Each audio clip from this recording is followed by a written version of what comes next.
Hi views, welcome to doctor fax. నేను మీ doctor Srinath. ఈరోజు మనం మాట్లాడుకునేటువంటి టాపిక్ని ఫైబ్రోమయాలజీ అంటాము.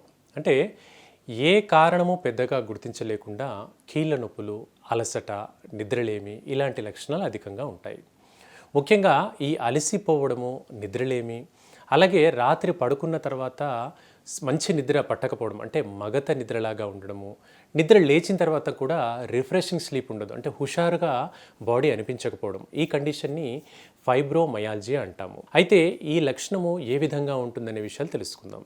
అంటే కీళ్ళ నొప్పులు, ఒళ్ళు నొప్పులు, అలసట ఈ లక్షణాలన్నీ కూడా ఎడతెరిపి లేకుండా ఒక 3 నెలలకు మించి ఉన్నట్లయితే ఈ కండిషన్ని ఫైబ్రోమయాలజీ అనుకోవచ్చు. సాధారణ ఒళ్ళు నొప్పులు అనేవి ఓ వారం రోజులు, 10 రోజులు వచ్చి దానంతట అవే తగ్గిపోతాయి. కానీ ఈ కండిషన్లో 3 నెలలకు మించి కీళ్ళ నొప్పులు విపరీతంగా ఉంటాయి. దాంతోపాటు ఏ పని పెద్దగా చేయకపోయినా కూడా అలసట తీవ్రంగా ఉంటుంది. ఎంతసేపు ఏదో గాయాలైన వ్యక్తి పడుకున్నట్టుగా, బాగా పనిచేసి అలసిపోయినప్పుడు ఏ విధంగా పడుకుంటామో ఆ రకంగా నిద్ర వచ్చేస్తూ ఉంటుంది. అయితే దీనికి కొన్ని కారణాలు మనం చెప్పుకుందాం.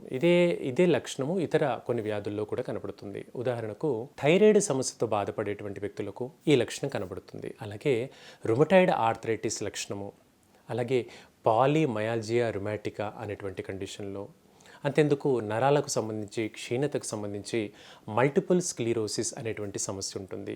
ఇలా కొన్ని రకాల రుగ్మతలు, అలాగే కాకుండా కొంతమేర క్లినికల్ కండిషన్స్ అయినటువంటి రక్తహీనత లాంటి లక్షణాల్లో కూడా ఈ కండిషన్ని మనం చూస్తుంటాం. అయితే ఈ పరీక్షలన్నీ చేయించామండి, షుగర్ పరీక్ష కూడా చేయించాము, అన్ని రిపోర్ట్లు నార్మల్గా ఉంటున్నాయి, అయినప్పటికీ కూడా నొప్పులు తగ్గట్లేదు, విపరీతంగా నీరసం ఉంటుంది, అలసట ఉంటుంది, ఎంతసేపు పడుకోవాలనిపిస్తుంది, ఈ లక్షణం ఉన్నట్లయితే ఇది తీవ్రమైనటువంటి ఫైబ్రోమయాల్జియా లక్షణంగా చెప్పుకోవచ్చు. అయితే ఆధునిక వైద్యంలో మందులు వీటికి అవైలబుల్గా ఉంటాయి. కానీ ఆ మందులు ఎక్కువ మోతాదులో వాడడం మూలంగా ఇతర సైడ్ ఎఫెక్ట్స్, అంటే కిడ్నీ కానీ లివర్ కానీ డ్యామేజ్ అయ్యేటువంటి ప్రమాదాలు చాలా ఎక్కువగా ఉంటాయి. అందుకే ఆ డాక్టర్ గారు కూడా ఎక్కువ కాలంగా ఈ మందులు వాడనివ్వరు.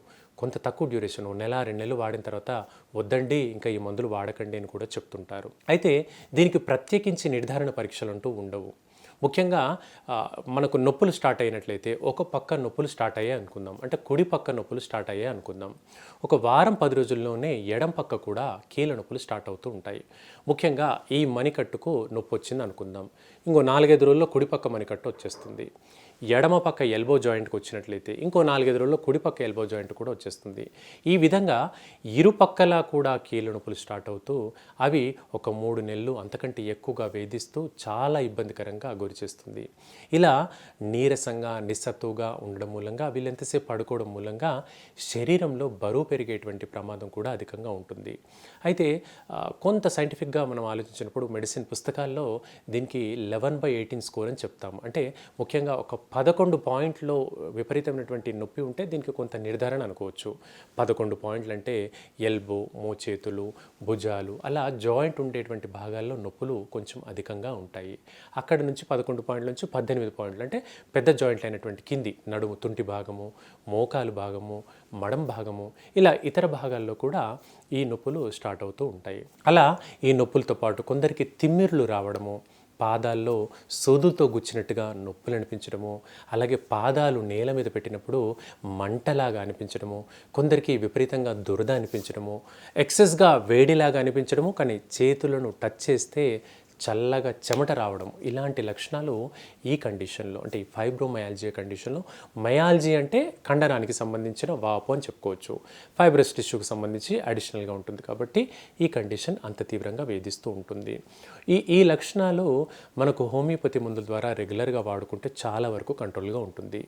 ఇకపోతే ఇంట్లో మనం చేయగలిగినటువంటి చిన్న చిట్కా ఏంటంటే, ఈ కండిషన్తో సఫర్ అయ్యేటువంటి వ్యక్తులు గులాబీ పూల రెక్కలు తీసుకొని వాటిని కొంచెంగా తీసుకొని ఒక 4 నుండి 5 గులాబీ రెమ్మలు తీసుకొని వాటిని కొంచెం నీళ్ళల్లో మరగబెట్టి, అంటే ఒక అరౌండ్ 1 లీటర్ వాటర్లో మరగబెట్టి కొంచెం బాయిల్ అయిన తర్వాత 1/2 లీటర్ వరకు నీళ్ళని తీసుకొని ఆ నీళ్ళను కొంచెంగా తీసుకొని ఒక టీ కప్పులో తీసుకొని దాంట్లో కొద్ది నిమ్మరసం కానీ తేనె కానీ వేసుకొని రోజుకొక 2-3 పూటల, ఉదయం అయితే పరగడుపున, మధ్యాహ్నం భోజనం చేసిన తర్వాత సాయంత్రం 5 నుండి 6 ప్రాంతాల్లో అలా సాయంత్రం లోపు ఒక 3-4 కప్పులు ఈ రోజ్ వాటర్ కొంత స్వయంగా ప్రిపేర్ చేసుకొని, బయట మార్కెట్లో దొరికేటువంటి రోజ్ వాటర్ లాంటిది కాకుండా స్వయంగా ప్రిపేర్ చేసుకొని కొంతమేర వాడినట్లయితే కొంత ఉపశమనం అనేది ఉంటుంది.